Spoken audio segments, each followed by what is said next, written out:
Muy bien. Estamos entonces grabando. Bueno, vamos a continuar con otra de las enfermedades relacionadas con los errores innatos del metabolismo que tienen que ver el, eh, con, el, con los aminoácidos. Entonces, aquí les muestro y vamos a ver una enfermedad que es muy importante. Miren esto. Esto me lo trajo mi sobrina. Esto que ustedes están viendo aquí es lo que se llama el maple syrup. Maple syrup. A ver, sí, lo están viendo.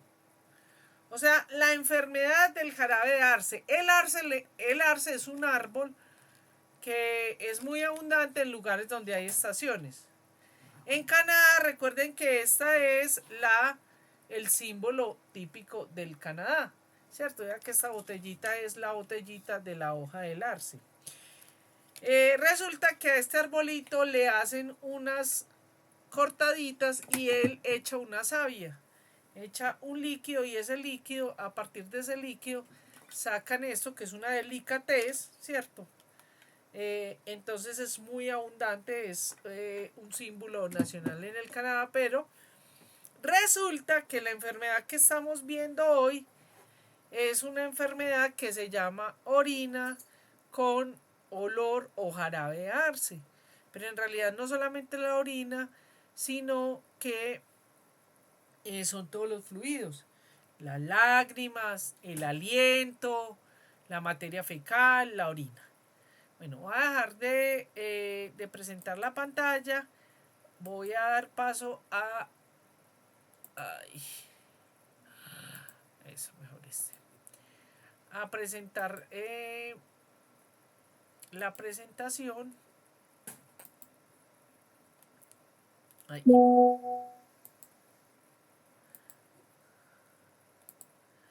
Eh,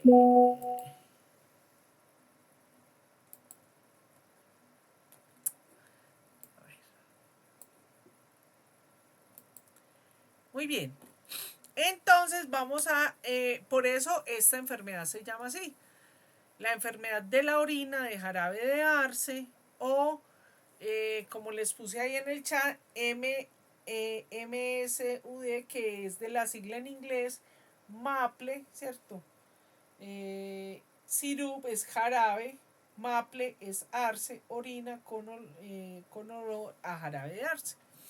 Entonces, para ver esta enfermedad, tenemos que empezar por recordar los aminoácidos ramificados. Los 3 aminoácidos ramificados entonces son la valina, la isoleucina, la isoleucina y la leucina, o sea, el BIL. Es una mnemotecnia para aprendérsela, el BIL. Valina, isoleucina y leucina. Estos aminoácidos son aminoácidos esenciales. ¿Qué significa eso? Que necesitamos consumirlos en la dieta. Nosotros no lo producimos. Muy bien.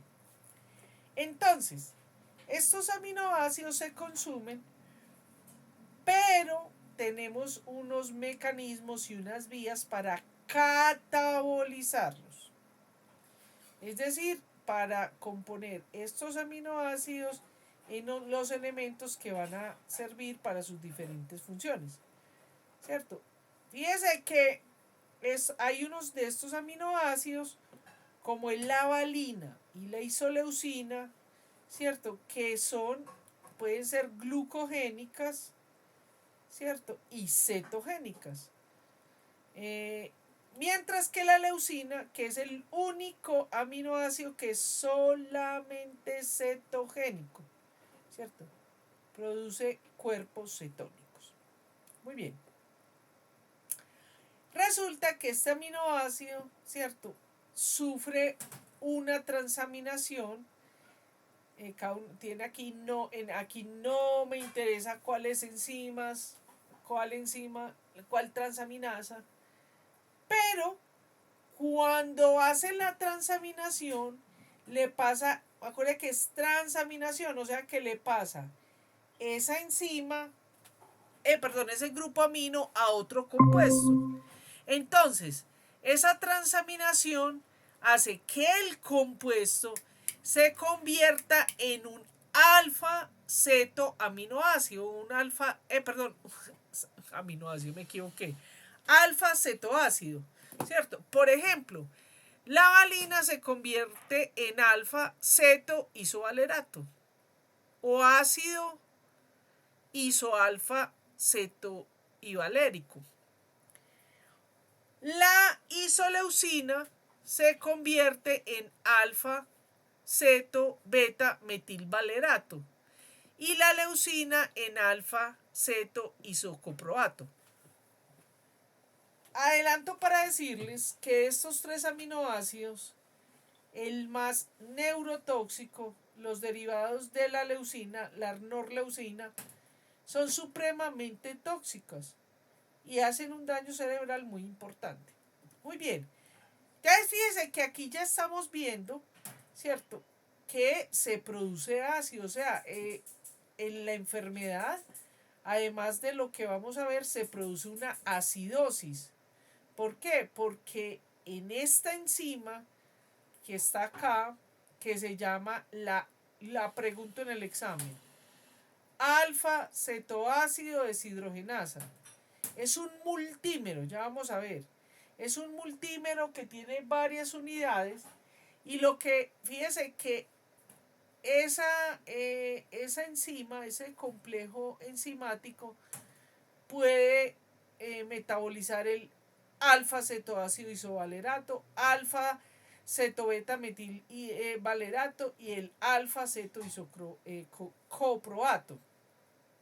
Entonces, y como lo dice la enzima, que es una alfa-cetoácido deshidrogenasa, entonces lo que hace es una descarboxilación oxidativa. Entonces, como estamos diciendo que es una deshidrogenasa, lógicamente va a utilizar la coenzima reductora NAD, ¿cierto? Muy bien. Siguen entonces una serie de reacciones que aquí no me interesa detallarlas, ¿cierto? Pero aquí lo importante es entonces la producción. Aquí tenemos 2 problemas graves cuando esta enzima está deficiente. Por un lado, que se acumulan los aminoácidos. Por otro lado, que se acumulan estos cetoácidos. Entonces, ¿cuál es la expresión fenotípica principal de esta enfermedad? Recordemos entonces que esta enfermedad es autosómica recesiva. Se me olvidó también decir en la pasada, es autosómica recesiva. Recordemos que casi todos los errores innatos del metabolismo, casi todos, son autosómicos recesivos, pero tenemos algunos dominantes, tenemos algunos ligados al X, etc.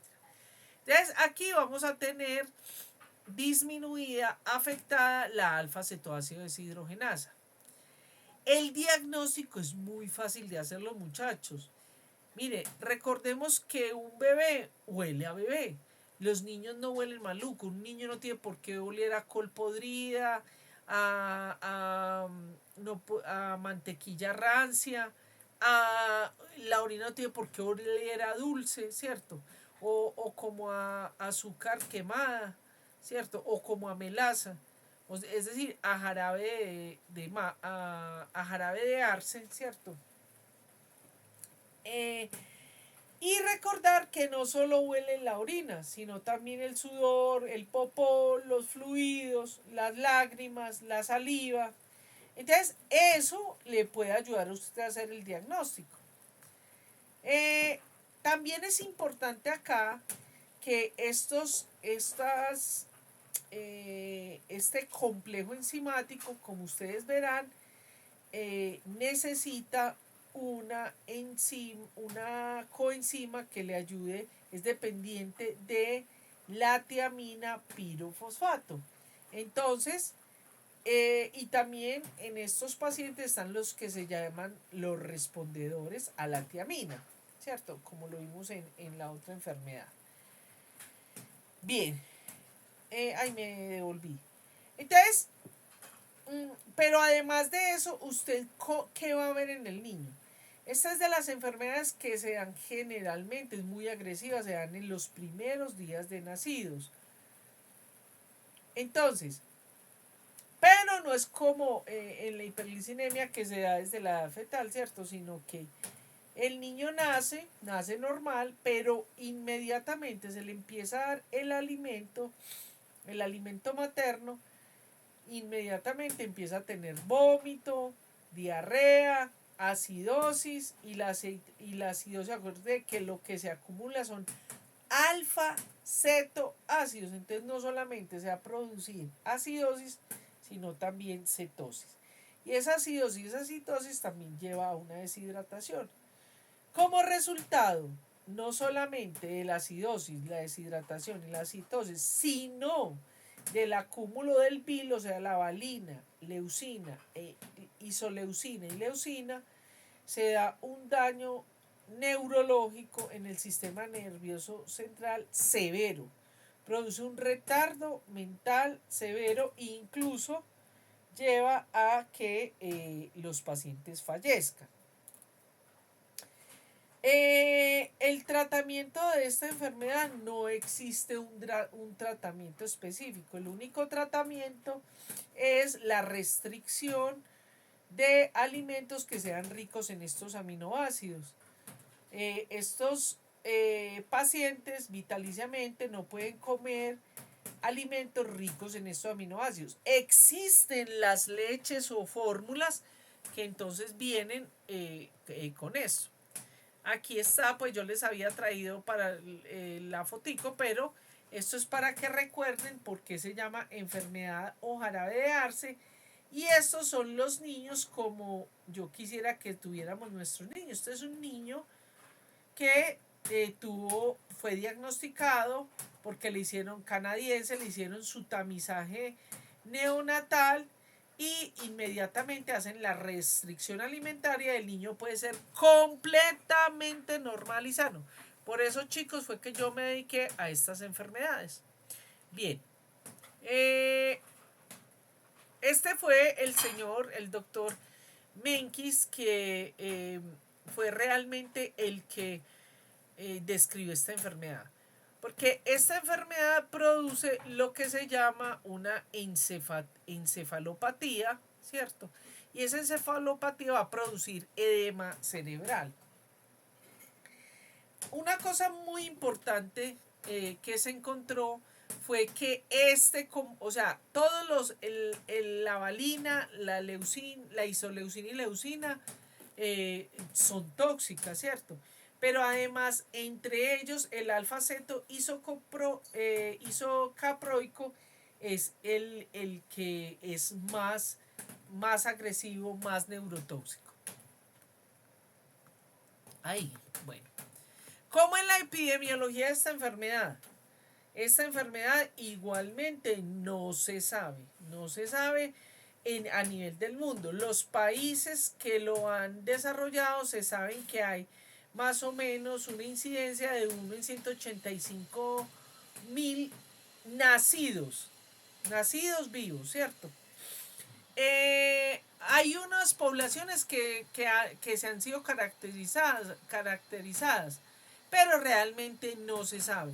En Colombia tenemos la enfermedad. ¿Se sabe la incidencia, la prevalencia? ¿Alguna estadística? No se sabe. Recordemos que es una enfermedad autosómica recesiva y también aquí tenemos varias presentaciones. La presentación más agresiva es la presentación clásica, que es más o menos el 75% de los pacientes. Eso va a depender, las variantes o las presentaciones van a depender del tipo de mutación que afecte el multímero. Bien, recordemos entonces que el problema aquí es con los aminoácidos de cadena ramificada, ¿cierto? Entonces, aquí es un poco complejo porque recuerden que los niños están en crecimiento y desarrollo. Entonces, cuando se hace una restricción de estos alimentos que son ricos en proteína o en estos alimentos, pues entonces hay una afección importante. Por eso hay que hacerle lo que se hace es que se restringe casi que totalmente la leucina, se da un poco de valina e isoleucina. Bueno, aquí ya vemos entonces nuevamente esto. Esto que ustedes ven acá no se lo tienen que aprender, pero es para mostrarles lo complejo. Este es el complejo enzimático, ¿cierto? O sea, tiene varias unidades. Más complejo aún, por ejemplo, tenemos la subunidad, la E1 que tiene cadenas alfa y beta, ¿cierto? La subunidad 2 y la subunidad 3. Miren ustedes que aquí cada una de estas subunidades, ¿cierto? Miren aquí, subunidad 1, la subunidad 2 y la subunidad 3. Es un complejo enzimático importante. Pero cada una de esas unidades se codifica en cromosomas diferentes. No tiene que aprendérselo, no se lo tiene que aprender. Pero es para que ustedes vean lo importante de estos multímeros, ¿cierto? Por eso es que el fenotipo es tan heterogéneo. Ahora, el que es dependiente de tiamina son los que tienen daños, sea en las cadenas alfa o en las subunidades alfa y en las subunidades beta. Esos son los que son, porque la E1, ¿cierto? O sea, esta acá es dependiente de tiamina. Como en nuestros países no hay cómo determinar eso rápidamente, por eso por protocolo en nuestros hospitales, además de la restricción alimenticia, se les adiciona, pues se les coloca megadosis de tiamina. Bueno, entonces, como ya vimos, qué es lo que sucede en esta enfermedad y con el que tenemos que tener cuidado, ojo porque pregunto eso en el examen, es la leucina. Recuerden que ya les había mencionado en las otras, esto lo vamos a hablar ahorita mucho en los aminoácidos, que es el transportador que se llama el LAT1, el transportador de L-aminoácidos 1, se llama así porque la descripción que le hicieron. Por ahí pasan todos los aminoácidos, ¿cierto? Esos aminoácidos que pasan son muy importantes porque son los que van a producir los neurotransmisores, la dopamina, la serotonina, el metabolismo de otros aminoácidos, los aminoácidos para la proliferación neuronal, bueno, una cantidad de eventos. Entonces, cuando está muy aumentado algún aminoácido, en este caso la leucina, la valina o la leucina, ¿cierto? Entonces, lógicamente disminuye la entrada de los otros aminoácidos y por lo tanto, por eso también tiene otros problemas porque no hacen un desarrollo cerebral, no tienen dopamina, no tienen serotonina, entonces al no tener los suficientes aminoácidos y no haber una proliferación celular, entonces hay una distonía, un ataque. Además de eso, tenemos el problema de el alfa-cetoisocaproico. ¿Por qué? Porque este compuesto, además, o sea, además de su toxicidad, hace una inhibición a enzimas, ¿cierto? A enzimas mitocondriales como la piruvato deshidrogenasa, la alfa-cetoglutarato deshidrogenasa, y eso como consecuencia va a hacer que haya un aumento de ácido, por ejemplo en el piruvato, aumento de ácido láctico, ácido láctico, aumento de alanina, la inhibición de la alfa-cetoglutarato deshidrogenasa va a ver que haya una depresión, ¿cierto? A nivel energético en forma de ATP, entonces por eso ellos también pueden presentar hipoglicemia. Aquí tenemos entonces una representación de lo que les decía, para que lo entiendan mejor. Tenemos el transportador LAT1, ¿cierto? Que es por donde pasan todos los aminoácidos, tirosina, fenilalanina, triptofano, isoleucina, histidina, valina, metionina, glicina, treonina, ¿cierto? ¿Para qué se necesita que pasen y que atraviesen la barrera hematoencefálica? Pues para que se produzcan neurotransmisores, para que haya la proliferación celular, para que se haga la síntesis y todo el metabolismo neuronal. Entonces, como resultado de eso, vamos a tener una atrofia cerebral porque no van a ver cómo se reproduce. Pero además de eso, lo que vimos que esos compuestos como el isocoproato lo que hace que daña, entonces va a dañar algunas enzimas, esto está representando la mitocondria.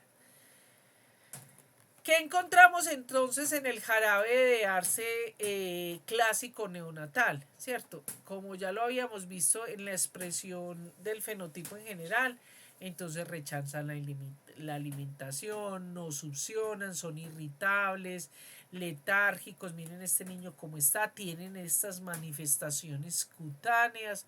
No es muy claro por qué, parecería que es por el problema de los aminoácidos ramificados. En las aminoacidopatías, en algunas se presenta esto, ¿cierto? Eh, pueden tener convulsiones, ¿cierto? Y pueden llegar a un estado comatoso. ¿Qué vamos a ver? Recuerden que estos son errores innatos del metabolismo. Entonces, por lo tanto, el diagnóstico va a ser por metabolitos, biomarcadores bioquímicos. Entonces, se aumentan los aminoácidos ramificados en plasma y en orina. ¿Cuáles? Valina, isoleucina y leucina. También se puede detectar lo que se llama la aloleucina en plasma, que ya vimos que es muy neurotóxica. Esta es una de las pruebas, incluso en Europa y en Estados Unidos existen kits comerciales, y es que eso ya lo habíamos visto en la de, vayan a las diapositivas del diagnóstico, que es la dinitrofenilhidracina. La pregunta en el examen: dinitrofenilhidracina. ¿Qué es lo que pasa? A la orina se le echa el reactivo, y como hay presencia de esos aminoácidos ramificados, se hacen como unos flóculos, y eso es positivo, y con eso ya hacemos el diagnóstico. La cetonuria, porque acuérdense que se aumentan los cuerpos cetónicos. También ya se puede, con esto ya se hace el diagnóstico, pero también se puede medir la actividad enzimática. Miren, esto es un niño chileno, ¿cierto? Esto es del diplomado que yo hice en Chile para errores innatos del metabolismo, ¿cierto? Miren el daño que tiene a nivel de la piel. Miren el daño, ¿cierto? El daño cerebral. Mire, esto es un cerebro normal, y mire un cerebro en una crisis de jarabe de arce. Entonces es supremamente letal. Aquí vemos un caso clínico. Este es un niño de 5 días, no es consanguíneo, tiene estos... tiene un rechazo del alimento, está deshidratada, ¿cierto? Entonces, cuando ve que es a los 5 días que se empieza a dar esas manifestaciones, entonces ya lo llevan al hospital, y ahí creen que el niño está desnutrido, está deshidratado, entonces empiezan a colocarle. Este niño entonces le hacen todos sus paraclínicos bioquímicos, y entonces detectan que hay aumento de los aminoácidos ramificados en sangre, en orina, que está la aloleucina, ¿cierto? Y entonces hacen la restricción dietaria, empiezan con el consumo de los alimentos, y esta niña que se vio tan grave, casi muerta, completamente normal, consciente, no tuvo retardo mental. Miremos la que se llama la intermedia, que estas son las que más complejas me parecen a mí, porque a veces no es tan claro el diagnóstico, pero recuerden, estos niños, la clave es el olor a jarabe de arce. Casi que es el diagnóstico de eso, ¿cierto? ¿Cómo aprenden ustedes a oler el jarabe de arce? Pues si alguien que tenga en casa jarabe de arce porque estuvo en Canadá, aquí a veces los venden en los supermercados, o si no, huele parecido a la melaza que hace la abuelita, como a esa agua, pues que hacen con panela, hacen como un dulce y queda espeso, la melaza, huele parecido a eso, ¿cierto? Estos niños también tienen rechazo de alimento, desnutrición, daño problemas o atraso en el desarrollo psicomotor, pueden tener microcefalia, estrabismo. Esta foto es muy importante porque fíjense que estos niños, para que pueda estar sentado, no tiene sostén cefálico, no tiene sostén en el tronco, ¿cierto? Entonces le tienen que poner pues como ropa, cojines y eso para que se pueda sostener. Eh, ¿Qué se hace? Se hace el diagnóstico igual con estos niños. En la intermedia lo que sucede es que tienen las mismas manifestaciones, pero no se dan tan severamente en los primeros días, sino que pueden incluso pasar unos meses y la actividad enzimática es un poquito mayor. Miren este caso que es muy dramático, me encanta ponerlo toda la vida, lo he puesto, ¿por qué? Porque así son estos niños con estas enfermedades. Aquí está su mamá que llevó al niño a un control. Mire que aquí le están haciendo la alimentación nasogástrica y va muy bien. ¿Qué pasa? El niño mire que aquí nos dice que a las pocas horas se muere. Estaba incluso con los médicos tratantes y todo y se muere. ¿Por qué se muere? Se muere porque estos niños cuando hacen un recambio metabólico, que puede ser por una fiebre, por una virosis, por las vacunas, por muchas, lo que produzca un recambio metabólico, hizo un recambio metabólico y la niña falleció. Bueno, lo interesante de la intermitente, ¿cierto? Es que incluso los niños, ¿cierto? Pueden llegar a no tener crisis, pueden, como este niño, a tener un normal, pues a estar normales. Y simplemente cuando tienen estos recambios metabólicos o recambio proteico o catabólicos, ¿cuándo? En el crecimiento, en las vacunas, un accidente, una cirugía, o porque aumentan, pues tienen mucha ingesta de proteínas. Lo que sí hay que decir es que si estos niños, así sea intermitente, no son detectados a tiempo, entonces pueden incluso morirse por ello. Fíjense que la actividad enzimática es mucho, mucho mayor, ¿cierto? Entonces, mientras ellos estén en una crisis, los compuestos, o sea, los aminoácidos en sangre, en orina, eh, la aloleucina, son completamente normales. ¿Cuándo se van a aumentar? Cuando están en un estado crítico. ¿Cuándo pueden estar en un estado crítico? En cualquier cuadro que aumente el catabolismo de estas enzimas. Aquí vemos entonces cómo se hace el diagnóstico. Les pongo esto porque esto es en los países de habla hispana, esta es la nomenclatura, no MS-DUS, que es maple, sirupe, oríndicease, enfermedad de orina, de jarabe, de arce. En español es enfermedad con orina de jarabe de arce. Entonces, en España y en muchos de nuestros países se utiliza así. ¿Cómo se hace el diagnóstico? El diagnóstico primero y lo más maravilloso sería por el tamizaje neonatal. Aquí está, esto es una foto de la prueba de dinitrofenilhidracina. Este es negativo y este es positivo. Es una orina, se le echa el reactivo, la dinitrofenilhidracina, y se hacen unos cúmulos, unos grumos, como el del Miguelucho. Esta es una prueba cualitativa, pero que hace el diagnóstico. ¿Hay que confirmarlo? Claro, sí hay que confirmarlo, pero con esto, si nos da positivo, ya es casi seguro que tenemos, es una sospecha y ¿por qué puede ayudar? Por eso en los países del mundo se desarrolla esta técnica en el tamizaje. Acuérdense que los tamizajes neonatales van de pruebas, son una serie de pruebas escalonadas de menor complejidad a mayor complejidad. ¿Por qué el cualitativo se sigue haciendo en estos países? Porque ni la cromatografía de papel, ni la espectrofotometría de masa, ni la cromatografía de gases, ninguna de estas sale en media hora, ¿cierto? Porque eso realmente se demora 10 minutos hacerlo. O sea, lo difícil es mientras recoge la orina, se lleva al laboratorio, le hacen la prueba que se demora 10 minutos, hacen el informe y lo llevan al servicio. Pero también se puede medir por pruebas semi-cuantitativas como la cromatografía en capa fina, la espectrofotometría de masa, como les dije, la cromatografía de gases. También por estas técnicas de cromatografía, no solamente acuérdense que no solamente se hace el hallazgo del BIL, o sea, del aumento de valina, isoleucina o leucina, sino también de algunos metabolitos como los cetoácidos o como la aloleucina.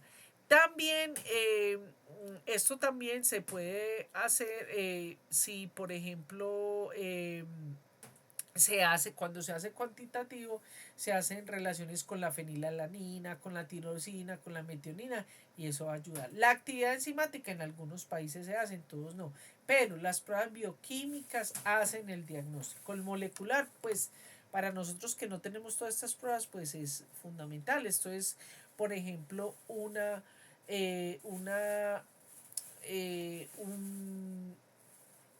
un resultado de espectrofotometría de masa, ¿cierto? Y aquí vemos entonces la leucina muy aumentada, o sea, dramáticamente. Miren, este es un electroforograma normal. Mírenlo aquí con el aumento de la leucina. Cuando se hacen mutaciones, generalmente se hacen, entonces se buscan variantes genéticas que están relacionadas con las unidades. Acuérdense que es 1, 2 y 3. ¿Por qué es importante esto? Sobre todo para ver el genotipo que es dependiente de tiamina, que es el de la E1. Bueno. ¿Qué otros diagnósticos diferenciales? La sepsis neonatal, el kerníteros, los síndromes hipercetósicos, en los defectos del ciclo de la urea, encefalopatía por hiperlicinemia, algunas acidurías orgánicas. ¿Cuál es el pronóstico de vida? Muy malo. Realmente es muy malo si no se está dentro del tamizaje neonatal, si no se hace un diagnóstico, manejo y tratamiento adecuado. ¿Cuál es el problema? Que la afección neurológica es muy importante. Afecta la inteligencia, tienen conductas esquizoides, conductas ansiosas, bipolares, incluso algunos rasgos autistas, ¿cierto? El síndrome de déficit de atención se ha encontrado en algunos de ellos, lo mismo que el autismo, ¿cierto? Algunos tienen, como se les afecta el sistema nervioso central, entonces quedan con algunos temblores, distonías. Eh, Como ellos de todas maneras tienen esta deficiencia de aminoácidos, pueden llegar a tener osteoporosis, no pueden hacer una adecuada proliferación del sistema nervioso, entonces les dan muchas infecciones bacterianas, virales, de las que más le da es las candidiasis oroesofágica y pancreatitis. El tratamiento, no hay tratamiento específico. El tratamiento es simplemente, eso es lo que llaman las leches o fórmulas, ¿cierto? Donde hay una restricción de la alimentación normal en alimentos que son bajos en estos 3 aminoácidos. Se les da leche o fórmula. Aquí en Colombia todavía le dicen leche, pero también no es adecuado. Se debe decir la fórmula. ¿Qué es esta fórmula? Miren ustedes que es para enfermedades con orina, enfermedad con orina de jarabe de arce. Entonces aquí nos está diciendo que no tienen ni leucina, ni isoleucina, ni valina. En algunos países se han hecho trasplantes hepáticos, en unos funciona bien, en otros mejora la calidad de vida, pero ustedes saben el costo-beneficio. Bueno, he terminado hasta acá. No sé si tienen alguna duda, preguntas.